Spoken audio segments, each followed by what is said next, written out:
Bonjour à tous Bonjour. et bienvenue pour ce webinaire sur le sujet de l'éco-conception. Aujourd'hui, je suis accompagné de Julia Delia. Voilà, directrice artistique chez Adimeo depuis maintenant quelques années et spécialisée dans les sujets d'éco-conception qu'on rencontre aujourd'hui. Voilà. Et moi-même, Daniel Ventura, responsable du studio graphique pour le groupe Adimeo. Le groupe Adimeo, si vous ne le connaissez pas, donc nous sommes un groupe qui sommes spécialisés en transformation digitale. Donc, on vous accompagne jusqu'à chaque étape de vos réflexions pour mettre au monde vos nouveaux outils.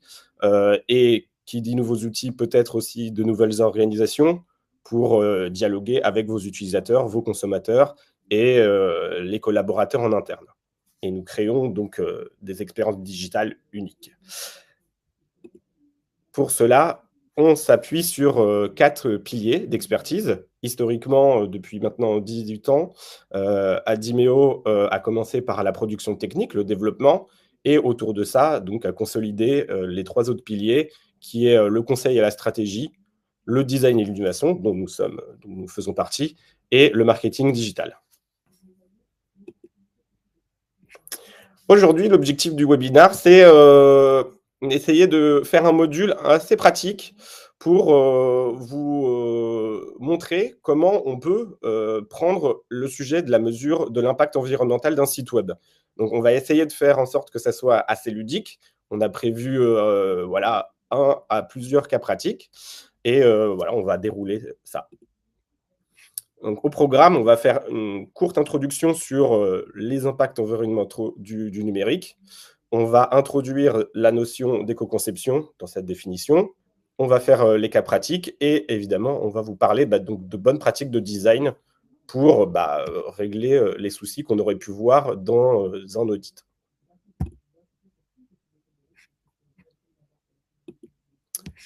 Alors, pour commencer ce sujet, on parle souvent du monde virtuel.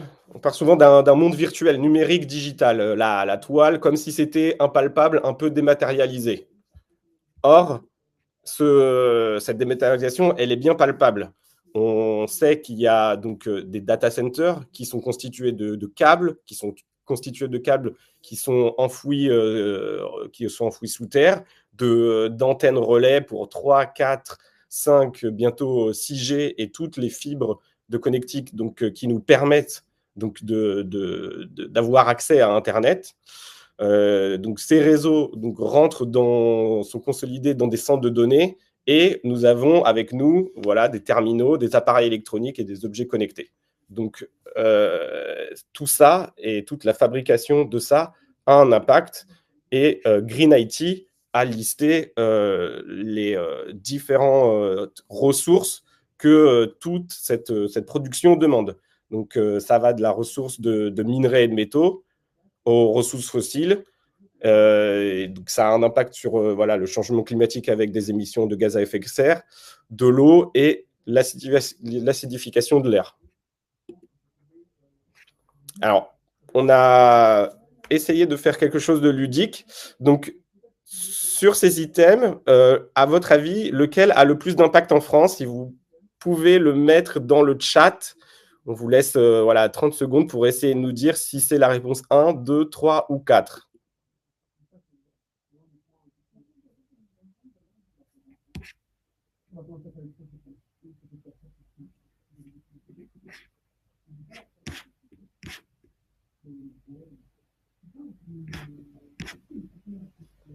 Alors là, il y a du 2, je vois du 3. Z, je ne sais pas si c'est 2 ou 3, ça peut être l'un ou l'autre.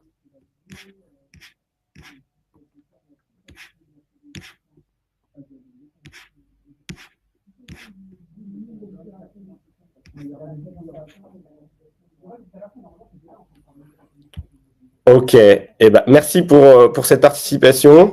La réponse est donc la réponse 3. C'est bien donc la fabrication de terminaux qui a le plus d'impact. Donc, lesquels terminaux en particulier? Ce sont en particulier, comme on le voit ici, les smartphones et les téléviseurs qui ont la palme. Et ça s'explique parce que quand on regarde tout leur état de fabrication, elle est assez longue et la durée de vie de ces produits est de plus en plus rétrécie due à l'obsolescence programmée. Et pour les téléphones portables aussi, ce qui joue beaucoup, c'est l'obsolescence logicielle. J'imagine que vous avez tous eu ce sujet, où vous avez, si vous avez un peu une conscience, essayé de garder le plus longtemps possible votre vieux téléphone, sauf que à un bout d'un moment, les mises à jour consécutives des OS et des applications qu'on utilise au quotidien font qu'on ne peut plus l'utiliser puisqu'il y a soit plus de place, soit limite, les mises à jour ne sont plus disponibles. Ce qui, effectivement, participe énormément au problème, puisque ce que ça crée, c'est que du coup, on rachète un téléphone et que on est, je crois que c'est en 2021, 37% des Français renouvelaient leur smartphone parce qu'il fonctionnait plus correctement, dû en fait à cette obsolescence programmée et obsolescence logicielle. Donc, il y a un vrai sujet sur la durée de vie des terminaux et aussi, comme on va le voir, du coup, des services numériques en eux-mêmes. Et donc, vraiment, c'est sur ça qu'on va essayer de jouer le plus possible dans la logique d'éco-conception. Donc, maintenant qu'on s'est dit ça, pour avoir cette conscience collective, on sait qu'il faudrait donc aller vers effectivement une plus longue durée de vie des produits et des services numériques. Sauf que ça ne se fait pas. Et donc, quand on s'est dit ça, si on se retourne vers la loi, qu'est-ce que dit la loi? Pour l'instant, la loi dit qu'il y a la loi REN pour les collectivités territoriales qui incite à réduire fortement l'empreinte environnementale du numérique. Et donc, il y a 5 piliers, dont le troisième qui va nous concerner plus en détail aujourd'hui, qui est donc de jouer sur l'usage. Et donc, l'usage, qui dit usage, et pour nous, UX, UI designer, c'est là où, du coup, on a toute notre responsabilité. Donc, dans ce pilier numéro 3, il y a l'adoption d'usages numériques éco-responsables via la création d'un référentiel général d'éco-conception. C'est le fameux RGESN, qui, un peu comme l'accessibilité, regroupe plusieurs pratiques à appliquer pour créer des services numériques. Et effectivement, pour les administrations, ça va commencer à être un réel sujet.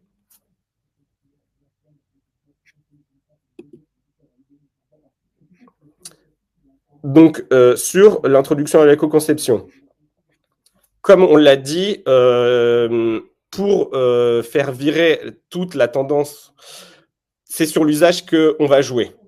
Comme on le voit là sur ce tableau, par exemple, là, on se parle de l'empreinte carbone d'une plateforme de streaming.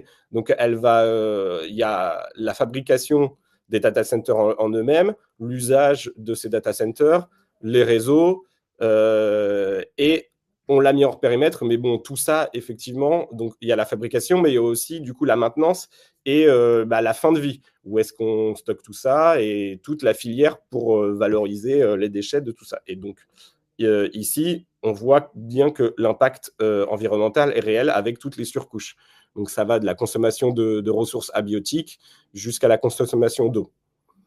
Et là où on peut jouer, en fait, pour, entre guillemets, limiter tout ça, c'est sur l'usage. Et c'est notre rôle de concepteur, d'AMO, de client, qui mettons au monde des produits. Là où on peut jouer, c'est sur le périmètre et essayer de le réduire à l'essence qui va intéresser le plus l'utilisateur. Et ne pas essayer donc de multiplier des fonctionnalités qui seraient, entre guillemets, bonus pour limiter l'usage et donc pouvoir avoir un impact sur tout le reste. Et voilà, comme le dit la définition de l'éco-conception par l'ISO 14062, l'éco-conception consiste à intégrer l'environnement dès la conception d'un produit ou service et lors de toutes les étapes de son cycle de vie. Donc, on ne se parle pas que de la conception, mais donc aussi de la maintenance, de la fin de vie, etc.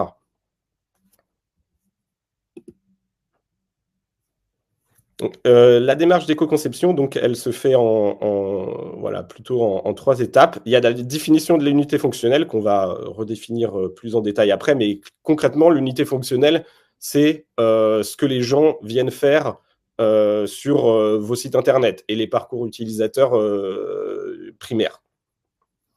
Donc, après, il y a l'évaluation de ces unités fonctionnelles. Donc, pour pouvoir mesurer, il faut définir les différentes unités fonctionnelles.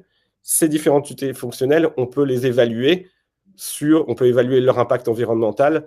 Donc, il faut prendre en compte les équipements nécessaires pour ce service et les corréler avec les étapes de cycle de vie du service et des équipements. Donc, voilà, les laptops que vous utilisez, par exemple, si vous êtes sur un intranet, si on voulait mesurer l'impact environnemental d'un intranet, par exemple, je ne sais pas, voilà, poser des congés, et sur cette définition de l'unité fonctionnelle, et on va se poser la question de quel a été l'impact de ressources pour fabriquer les laptops de tous les collaborateurs que vous avez, et mesurer les ressources aussi du parcours utilisateur lors de pouvoir poser ses congés. Et ça, on va le voir en détail tout à l'heure.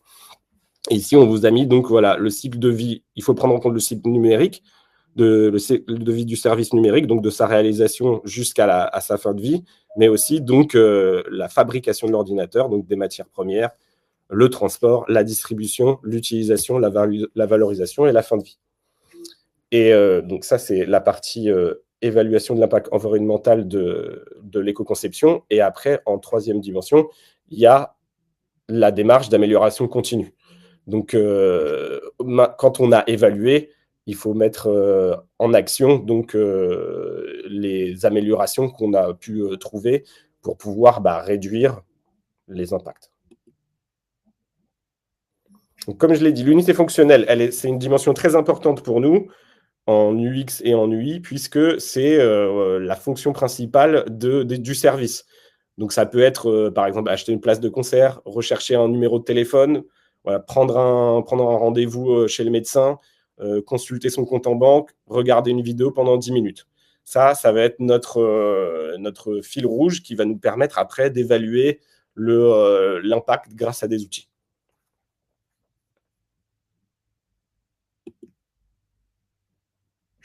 Et ça, il faut bien le prendre en compte dans un contexte. Par exemple, là, on a Ticketmasters et par exemple la Fnac, qui sont tous les deux des billetteries en ligne, sauf que la Fnac, c'est une billetterie en ligne, mais dans le parcours utilisateur, il y a aussi toute la plateforme e-commerce qui donc peut mener l'utilisateur à prendre des chemins de traverse pour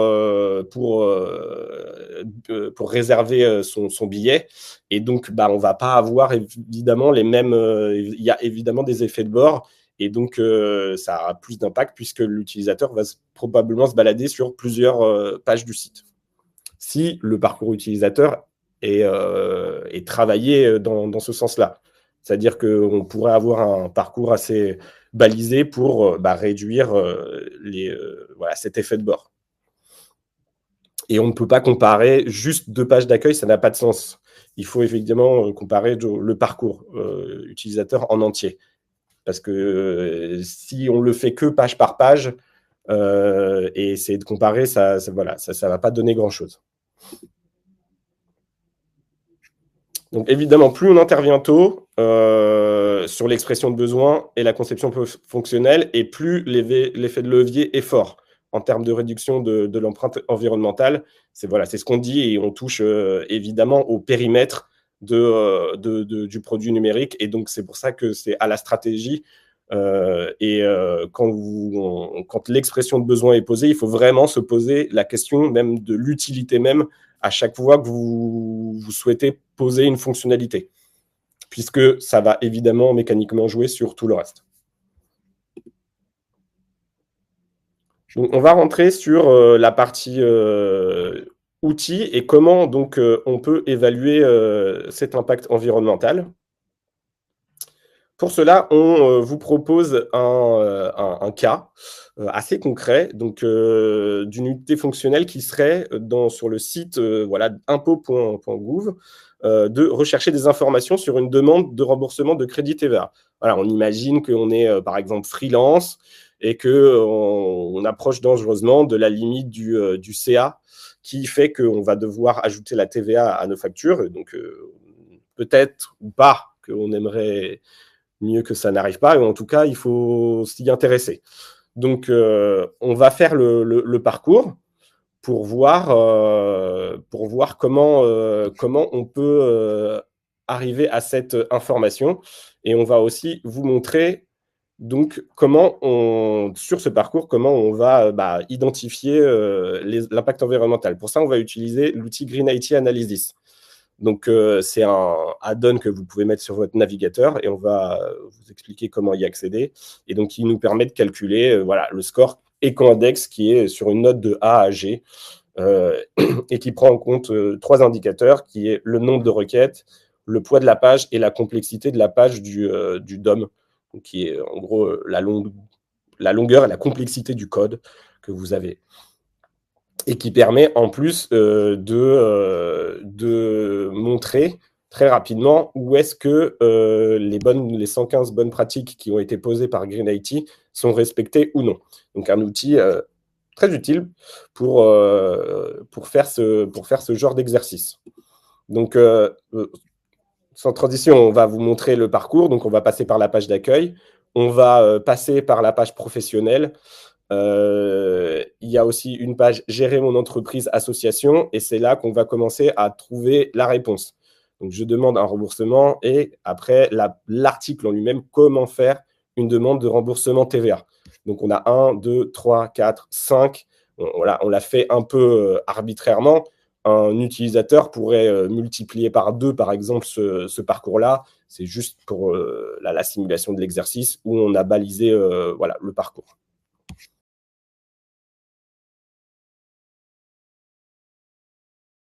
Donc, comme je le disais, pour accéder à l'outil Green IT Analysis que vous aurez téléchargé voilà, en add-on au préalable, il faut après le retrouver ici. Donc, vous cliquez sur, je le refais, hop. Vous faites un clic droit sur n'importe quel élément et vous faites inspecter. Ça vous pousse donc voilà, le DevTools ici, qui peut s'afficher donc à gauche ou en bas. Là, pour le retrouver, moi, il s'est affiché ici. Parfois, ça s'affiche donc sous cette espèce de drop-down. Et donc, hop, Green IT. On le retrouve ici. Donc, voilà, ça, c'est son état 0. Donc, dans les bonnes pratiques pour avoir la bonne note, puisque ça prend en compte parfois voilà, le cache et des éléments externes. Donc, ce qui est recommandé, c'est de scroller toute la page pour donc ça, entre guillemets, scanne déjà les éléments. Vous pouvez cocher cette case pour activer l'analyse des bonnes pratiques, vider le cache navigateur et refresh. Voilà. Moi, j'aime bien le faire plusieurs fois d'affilée. Ça me rassure. Et vous lancez l'analyse. Et donc là, on a donc un éco-index de C. Voilà, on va voir. Donc si je fais refresh plusieurs fois, que je vide le cache, que je refresh et que je relance, pas de changement, la note semble stable.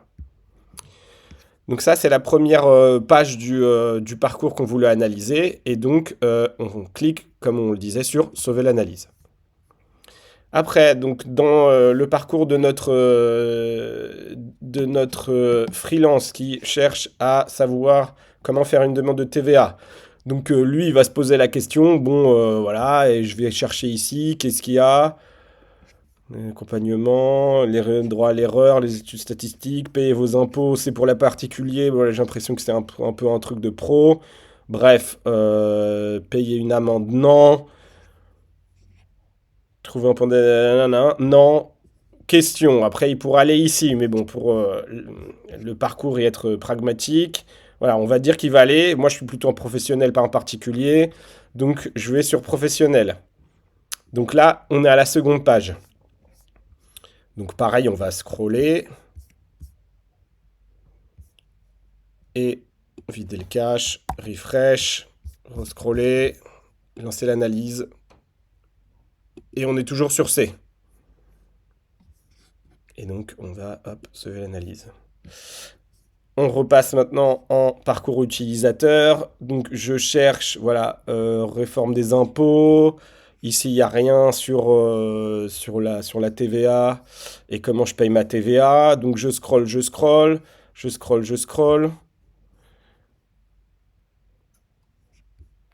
Toujours rien.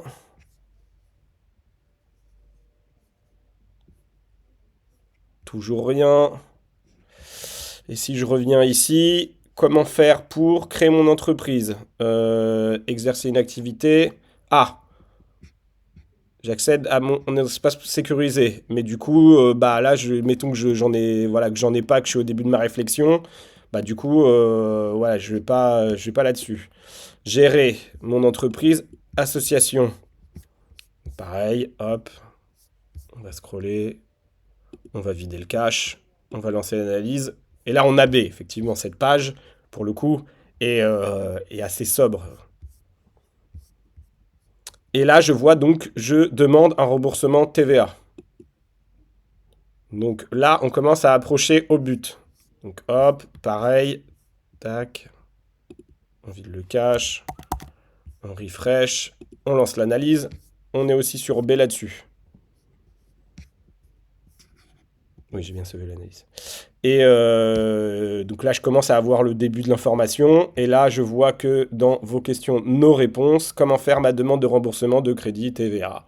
Et là, j'ai l'étendue de ma réponse avec cette dernière page. Donc voilà, qui est un parcours en 5-6 pages, qui est relativement court, hein, ma foi, c'est plutôt bien fait. Mais on voit bien que au tout début, à l'accueil, les petits carrés qu'il y avait au niveau de l'accueil auraient pu être remontés pour avoir une posture servicielle un peu plus rapide et moins être dans une logique d'actualité qui, ma foi, n'est pas forcément le bon rapport pour la praticité d'un utilisateur. Et comme on l'a vu, les anglo-saxons, eux, se détachent complètement de ça et sont beaucoup, beaucoup plus pragmatiques point de vue utilisateur. Donc, pareil, je lance l'analyse, je sauve mon analyse. Et là, la fin de la démonstration, quand vous arrivez sur historique, ok, bon. J'ai donc mes 4 pages avec donc la taille, voilà, la taille du DOM et ici donc la totalité voilà, du gaz à effet de serre, de la consommation de l'eau et de la note éco-index. Et donc c'est grâce à ça que vous pouvez avoir après voilà, un Excel pour multiplier ce genre d'exercice. Et voilà, sur un parcours, j'ai ça. Mais mettons que vous ayez 6 unités fonctionnelles importantes, et ben, il faudra les multiplier par 6. Et comme on l'a vu sur le webinar, le mettre en contexte de tous vos utilisateurs et de donc avoir de le prendre pour avoir ce contexte-là. Vous pouvez vous appuyer sur vos outils de web performance qui vous diront à peu près la moyenne, par exemple, de visiteurs par mois. Et bah voilà, vous pouvez mettre en corrélation ça pour avoir le chiffre de l'impact assez finement.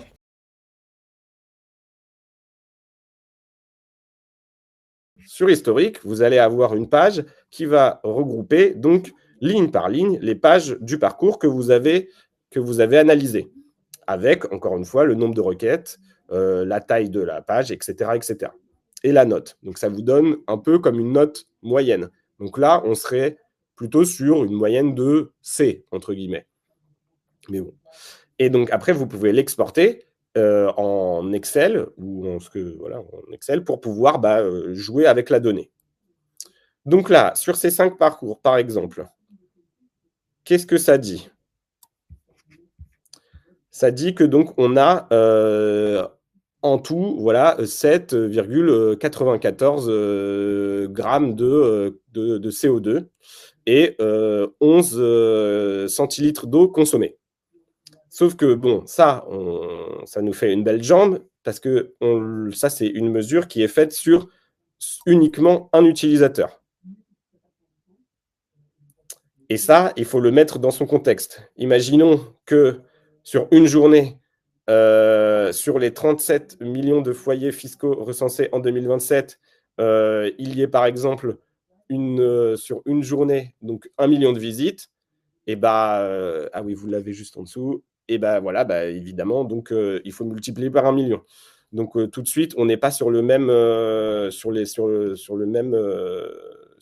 la même unité. C'est comme ça que on peut mesurer facilement l'impact d'une unité fonctionnelle. Maintenant qu'on s'est dit ça, qu'est-ce qu'il faudrait donc viser? EcoIndex et l'outil Green IT Analysis nous recommandent donc de ne pas dépasser 40 requêtes, que le poids de la page fasse donc 1 MO et que le DOM n'excède pas donc 600 éléments. C'est la mesure qu'ils ont choisie pour pouvoir dire est-ce qu'on est dans les clous ou pas. Et c'est sur ça qu'on va jouer pour donc alléger les pages en fonction de votre problématique. Évidemment que l'idée, c'est pas non plus d'arriver jusqu'à un scoring parfait. C'est extrêmement ambitieux, mais n'empêche que c'est tout à fait atteignable sans pour autant réduire la qualité de votre site.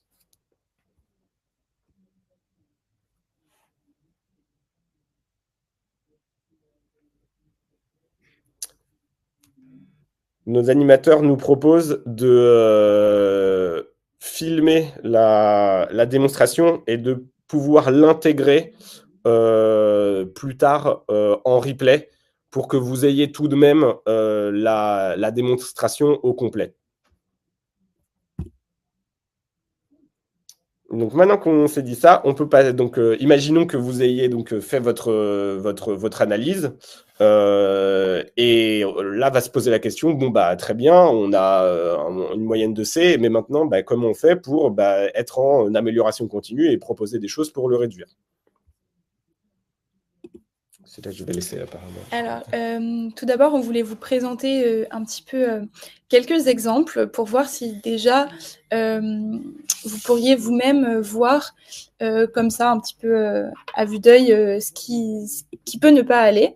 Par exemple, on vous proposait le site Unsplash, donc qui est une bibliothèque de visuels, voilà, donc qui est très utile, mais qui présente un score assez mauvais.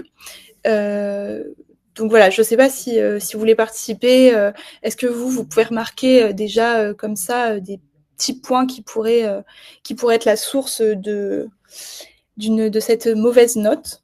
Voilà, je vais vous laisser quelques minutes, quelques secondes peut-être si vous voulez réagir et voilà, donner un petit peu des idées. Ouais, donc c'est vraiment une bibliothèque de visuels.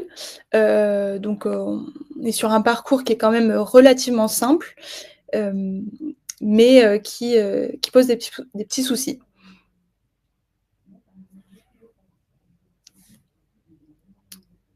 Bon, si c'est pas voilà, je ne sais pas si vous n'avez pas forcément d'idées là comme ça.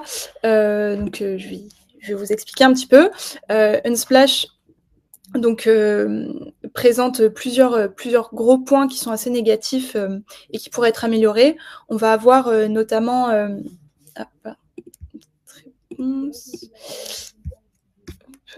Oui, alors effectivement, voilà, il y a la question de la taille du poids des images. Unsplash, ils ont fait le choix d'avoir ce qu'on appelle un infinite scroll, donc un scroll infini, plus on scrolle la page, plus les images vont se dévoiler. Donc, ce qui veut dire que tous les visuels sont préchargés sur le site et effectivement, ces visuels ne sont pas en format optimisé. Ils ont fait le choix de mettre les visuels en haute qualité, donc forcément dans leur poids le plus lourd. Et également, quand l'utilisateur va vouloir télécharger une de ces images, par défaut, ça va télécharger la qualité la plus haute. Donc, l'utilisateur va se retrouver également avec des téléchargements d'images qui peuvent être parfois voilà, très très lourdes, ce qui n'est pas forcément toujours nécessaire. Donc ici, c'est vraiment des points qui vont être négatifs parce qu'on pourrait se dire que normalement, l'unité fonctionnelle, elle est assez simple, assez classique. En normalement une recherche via la barre de fonctionnalité, l'utilisateur devrait être capable de trouver facilement des visuels qui lui conviennent. Mais voilà, comme on se retrouve avec beaucoup d'images préchargées et dans des formats très lourds, c'est pas du tout optimisé. Voilà, donc on pourrait imaginer assez facilement que les images soient pas préchargées, qu'on ait un nombre plus limité d'images par page et qu'on ait une pagination.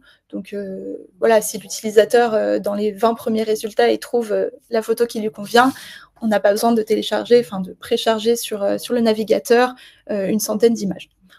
Voilà, donc déjà pour...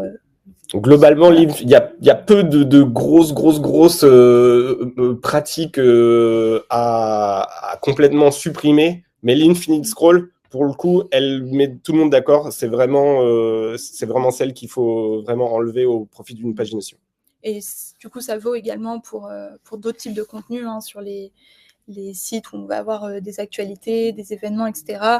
Il vaudra toujours mieux privilégier une pagination et voilà, répartir les contenus sur plus de pages plutôt que de tout précharger sur une seule et même page. On a aussi choisi donc Le Monde là, ou qui pourrait être un autre média, mais globalement là, on vous laisse aussi un tout petit peu de temps pour essayer de nous dire ce qui pourrait pêcher.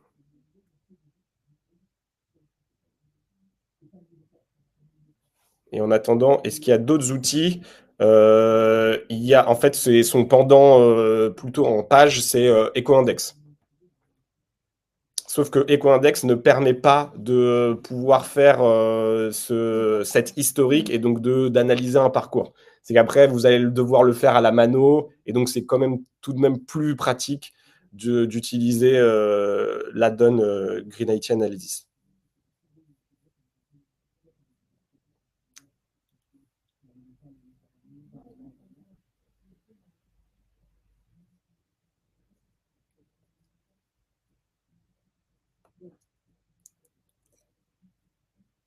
Alors ici, Emmanuel proposait voilà, que peut-être c'était le dégradé qui venait altérer le poids de la page, mais en fait, c'est un petit peu plus que ça même, puisqu'en fait, toute cette zone donc sur fond dégradé, c'est une image et c'est une pub. Voilà, donc vous vous doutez bien que cette taille-là, le poids est conséquent.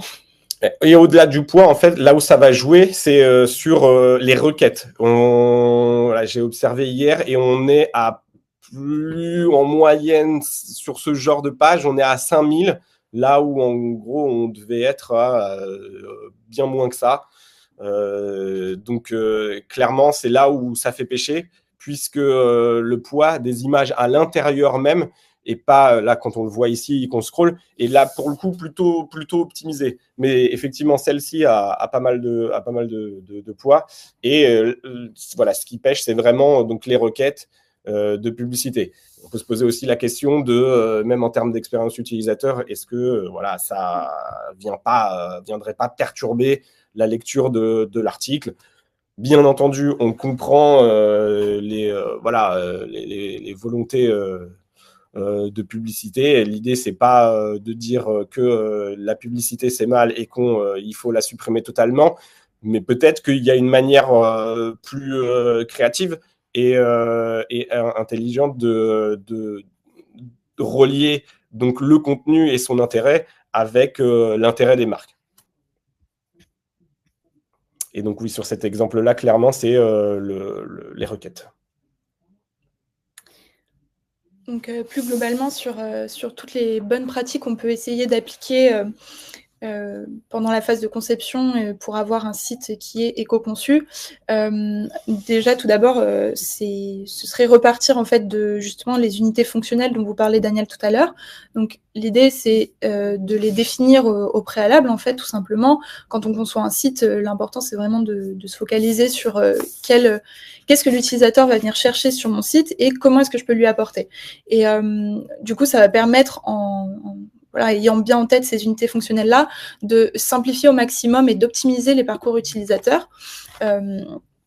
Et donc, ça passe évidemment par limiter la hiérarchie de l'information, cibler les besoins de l'utilisateur et supprimer surtout toutes les fonctionnalités un petit peu optionnelles et qui vont être plus perturber peut-être l'objectif premier du site.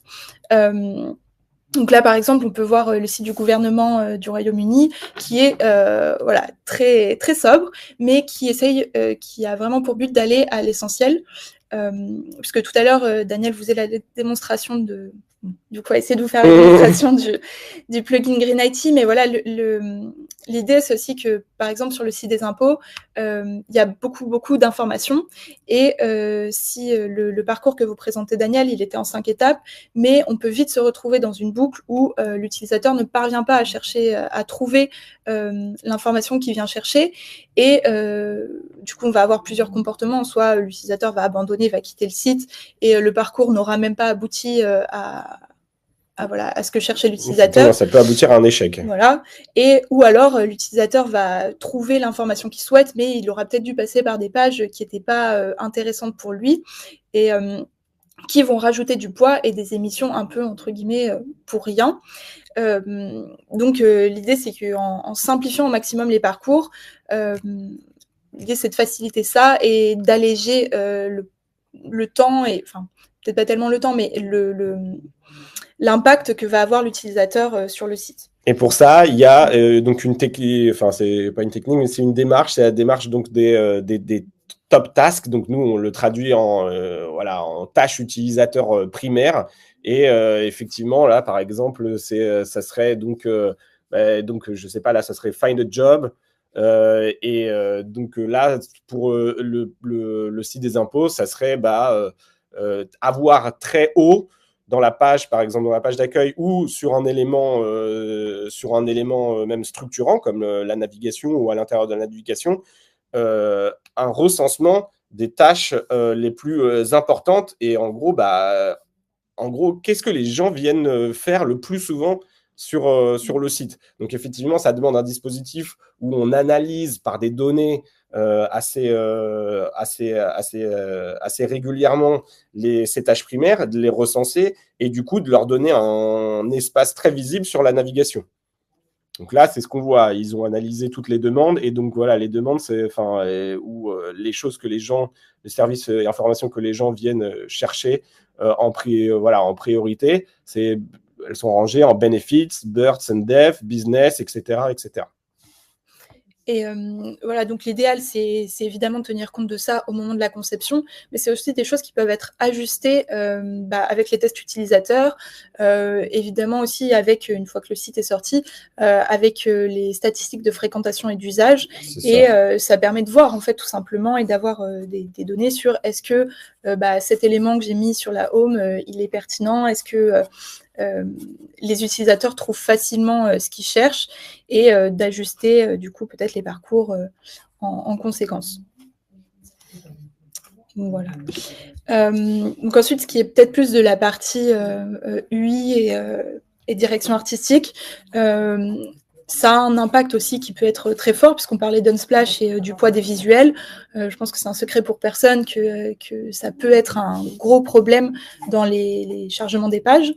Donc l'option la plus radicale pour ce qui est des visuels, ce serait de ne pas en utiliser, mais évidemment c'est pas aussi simple. Et l'idée c'est pas non plus de sacrifier toute tout élément graphique et tout élément d'illustration. Donc les options qu'on peut avoir, ce serait de trouver des compromis. On peut par exemple penser à, ça peut paraître tout bête, mais utiliser le bon format d'image. C'est-à-dire que si notre image sur le site va apparaître en format 200 par 200 pixels, c'est pas la peine de charger une image en 1000 pixels par 1000 pixels, dont le poids sera beaucoup plus lourd, évidemment. Et on peut également, plutôt que de demander au navigateur de lui-même retailler les images, on peut préférer uploader des images qui vont être en différents formats. Donc pour le mobile, on va avoir une taille précise, pour le desktop, une taille précise. Et voilà, ça demandera moins de travail au navigateur de charger ces images en bon format, plutôt que de lui faire le travail de recadrer les images au format du navigateur. On peut aussi utiliser des illustrations en SVG, qui est un format plus léger, tout simplement que le JPEG des photos. Ou alors, on peut faire le choix aussi de prendre des photos avec des filtres, comme ici, j'ai mis donc les deux exemples de Mountain Rider et de Dalkia.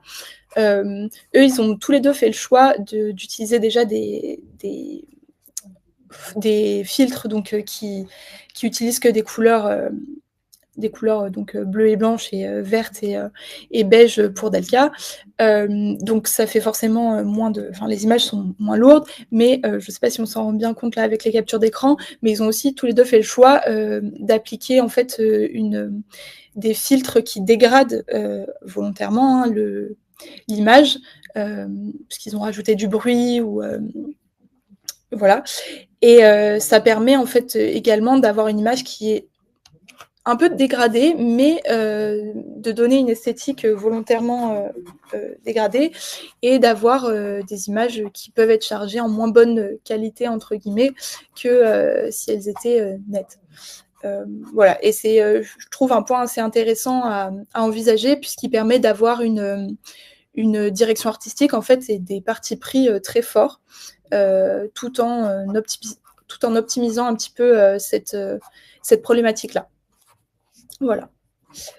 Bien évidemment, on a aussi les typographies voilà. On n'y pense peut-être pas parce que ça peut paraître moindre par rapport au poids des visuels, mais les typographies, c'est des éléments qu'on vient charger sur les navigateurs. Donc c'est également, il y a encore la problématique du poids de l'élément qui rentre en compte.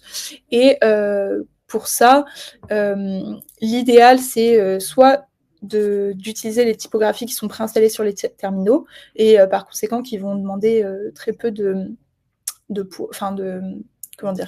très peu de chargement par le navigateur. Mais on peut également se limiter dans l'usage des typographies à une ou deux familles de typographies, où on a également la possibilité d'utiliser des formats qui sont compressés et qui existent pour ça. Donc les formats Web Optimized format fond de format. Voilà. Voilà, c'est aussi un point qui peut être important, parce qu'on a parfois des sites qui vont charger 8 familles de typos et qui viennent s'additionner, et c'est pas idéal et surtout pas forcément pertinent au final. Donc ça, c'est un point qui rejoint un petit peu les problématiques des visuels, mais pas que. En fait, on peut l'appliquer un petit peu à tous les contenus, en fait. Donc c'est ne pas charger tous les contenus par défaut. Ici, on vous a mis des exemples de modes, ce qu'on appelle les modes éco, qui sont des modes éco-conçus et qui vont venir économiser les ressources qui sont utilisées et montrées par les sites. Donc l'intérêt, c'est déjà de ne pas charger tous les éléments, tout ce qu'on considère un peu facultatif et d'illustration. On fait le choix qui peut être un peu radical, mais de s'en passer. Mais on a une version alternative des sites qui existent avec ces visuels qui vont être présentés. Et en fait, c'est assez intéressant parce qu'on vient rendre l'utilisateur acteur de ce choix-là. Et par conséquent, c'est une forme de sensibilisation aussi. Je pense que c'est vrai qu'on travaille et on est formé à ces problématiques-là, mais il y a beaucoup d'utilisateurs qui n'ont pas conscience, en fait, que le fait de naviguer sur Internet a un vrai impact écologique, comme le montre Green IT. Quand on fait le test, voilà, sur une page, on consomme du CO2 et des ressources en eau également. Donc il y a beaucoup d'utilisateurs qui sont pas conscients de ça, et voilà, ces modes-là, ils sont assez intéressants pour ça, qui vont venir questionner l'utilisateur et le rapport qu'il a à la consommation de contenu en ligne. Et donc on a cette option du mode éco, et on peut aussi imaginer avoir une seule version du site, mais où à la place des visuels, on aurait un picto de téléchargement, et c'est au clic de l'utilisateur que la vidéo, enfin le contenu visuel se chargerait et serait visible. Voilà. Il y a eu aussi un des feedbacks qui nous a été remonté d'utilisation assez intéressante de ce mode-là. C'est que quand il y a eu, je crois qu'à un moment, il y a eu une espèce voilà, il y a une espèce de tempête qui a du coup réduit grandement les capacités d'accès à l'Internet. En tout cas, a bien réduit donc le réseau 5, 4, 6G, et que du coup, grâce à ce mode-là, le site a été tout de même encore, il y avait quand même possibilité de le consulter assez facilement. Et si on se projette un peu dans l'avenir et qu'on fait un tout petit peu d'anticipation, pour l'instant, l'Internet et les réseaux sont une donnée, en tout cas pour nous en Europe, assez facilement accessible. Mais demain, peut-être que ça sera peut-être pas le cas.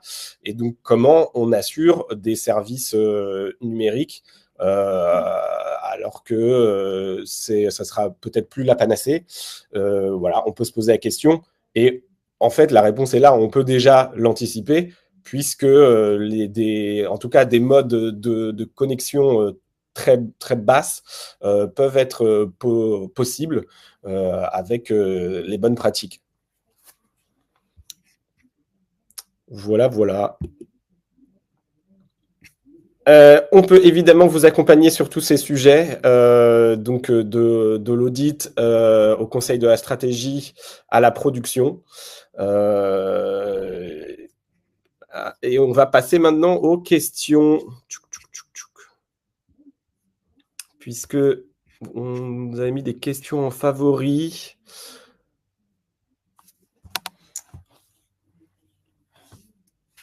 Alors,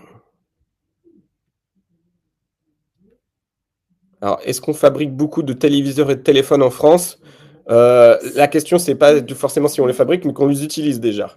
Alors, il doit y avoir aussi des fabricants. Effectivement, c'est pas le plus gros fabricant, mais en tout cas, on en consomme beaucoup et on crée beaucoup de déchets pour le coup sur ça. Hugo S. Cette pratique est maintenant interdite et Apple s'est récemment fait épingler pour cela. Désolé, j'ai pas du coup le contexte de la pratique. Je pense que c'était sur l'obsolescence logicielle, si je me trompe pas. Ah, et bah c'est une très bonne nouvelle. Quand vous dites on intervient plus tôt, quand est-il prévu de prendre en compte l'éco-conception ? À quelle étape du projet ? Et bah à sa naissance même.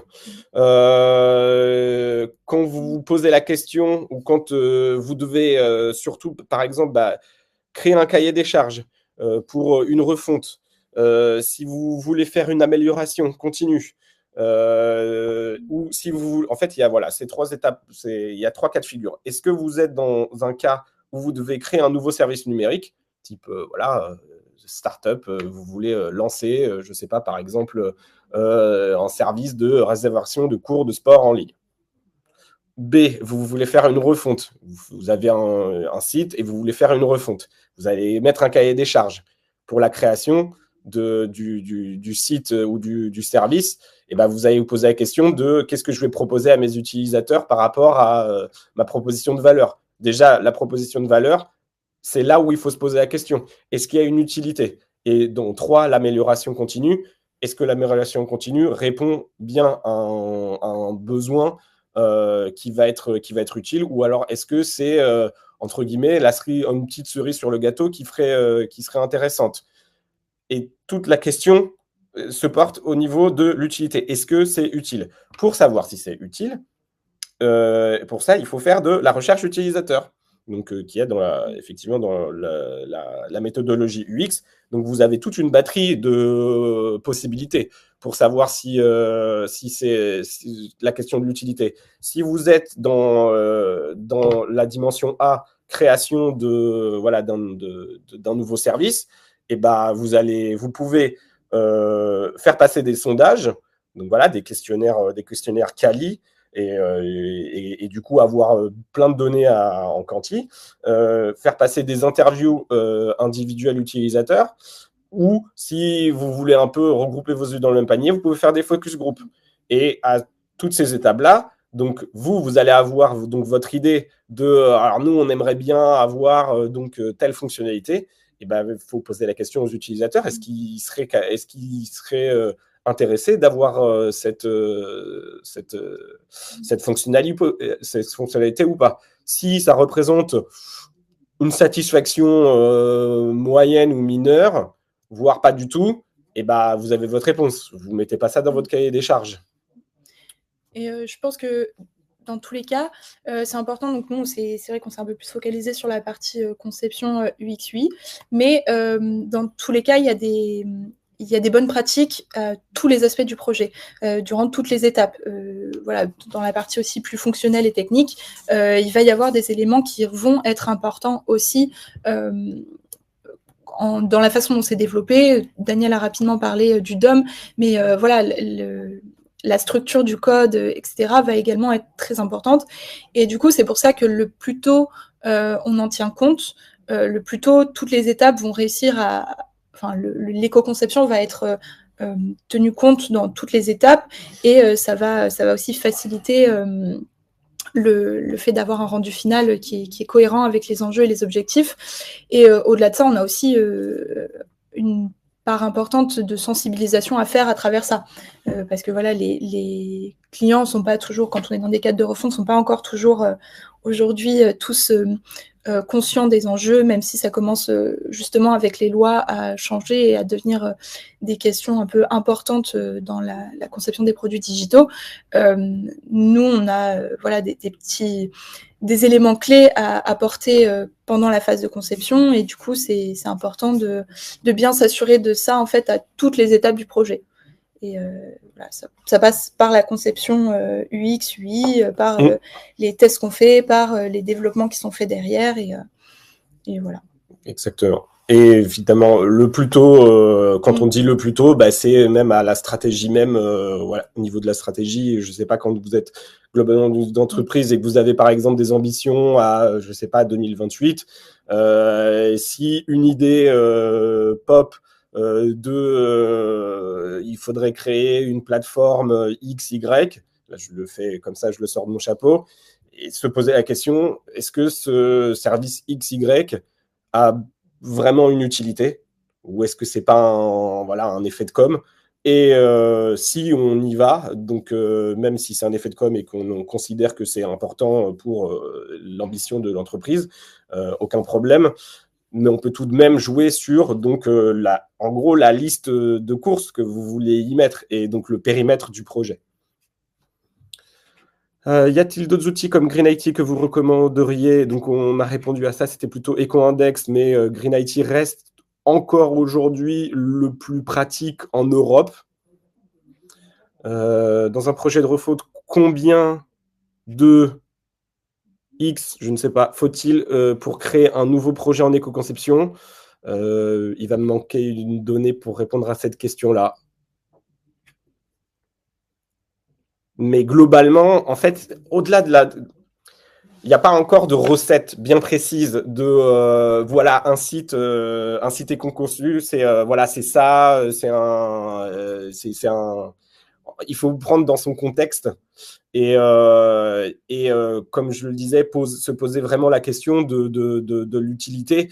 Et si vous voulez vraiment cette page-là parce qu'elle est importante et qu'il la faut pour des raisons XY, c'est, comme le disait Juliette, dans la construction de cette page, c'est quoi l'essence même qui va répondre aux besoins de l'utilisateur, et ne pas essayer d'en dire plus ou de faire voilà, des rebonds pour des rebonds, etc. Quel est le coût pareil, voilà, quel est le coût d'un site web conçu en éco, notamment avec le mode éco? Ça dépend effectivement, ça dépend du périmètre et il faut se poser la question du pourquoi et de ce qu'on y met dedans.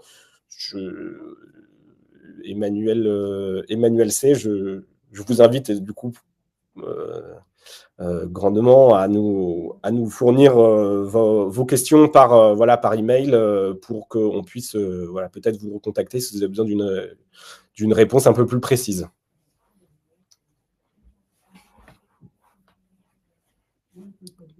Et le combien de temps, pareil, en fait, ça va dépendre aussi de la demande, puisqu'on peut varier, comme je l'ai dit là, pour l'utilité, pour analyser l'utilité, on a plusieurs possibilités. L'idée, c'est pas de faire de la recherche utilisateur sur tout, à tout bout de champ. Il y a, même dans la recherche utilisateur, il y a des méthodes qui peuvent être pragmatiques pour réduire, entre guillemets, le temps et pas démultiplier les choses. Ce qui est certain, c'est que plus on y a pensé en amont, moins on a de soucis en conception, moins on a de soucis en dev, et donc que tout ça fait réduire du temps, et donc le temps étant la clé du succès du budget. Donc, je vous laisse imaginer qu'il y a des choses pragmatiques à imaginer, quoi.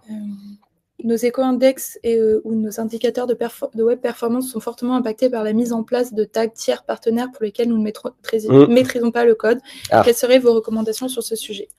Déjà, je pense que quand on définit les unités fonctionnelles de son site, il faut avoir conscience de l'impact qu'elles vont avoir.